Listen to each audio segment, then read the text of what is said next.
Hello and welcome to The Politics of Fiction. I'm Darren. On this channel I look at literature through a political lens, examining the worldview, the ideology, the themes of works of fiction. What is the author trying to say, or what do they unintentionally reveal about society, about the human condition, about the link between the two? I give a short review of each book as well and talk about story and character and writing and things like that. But what I'm most interested in and what I'll be focusing on is the politics. I'll be covering a wide range of stuff: classics, literary fiction, sci-fi, fantasy, other genre fiction. So I'll be raving about some books that have great ideas, I'll be ranting, I'm sure, about others that have bad politics, and a lot will be somewhere in between. I'll try to keep the channel pretty positive, although I don't think ranting about bad politics in a book is necessarily a negative act. I think it can be a good way to affirm your own values. There are many lenses through which we can view a piece of literature. In a sense, everybody reads a different book and comes away with different conclusions. Does that mean we can't enjoy something if we don't fully subscribe to the ideology? No, of course not. And I'm not really interested in that reductive view of, hey, there's racism in this old book, therefore let's throw it away, let's not read it. But I think it is important to recognize how fiction reflects and informs our politics and our worldview. And context is important. A writer can create any world they want, but they must live in and therefore be influenced by their own world. Dickens and Austen wrote when Britain had an empire. Camus wrote when Algeria was a colony of France. The Western canon, such as it is dominated by an upper-class, well-educated minority who were placed very much on one side of things like colonialism and imperialism,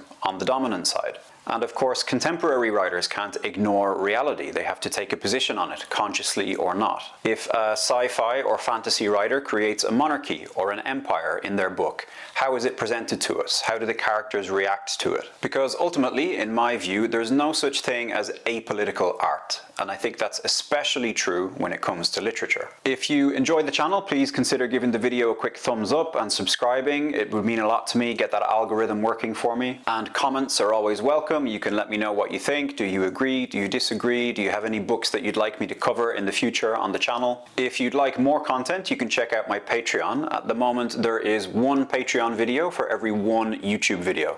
But that ratio will shift more favorably towards Patreon in the future if things go well. And you can read a bit more about that on my Patreon page. So that's it for now. Hope you enjoyed the channel. Thanks very much. Good luck.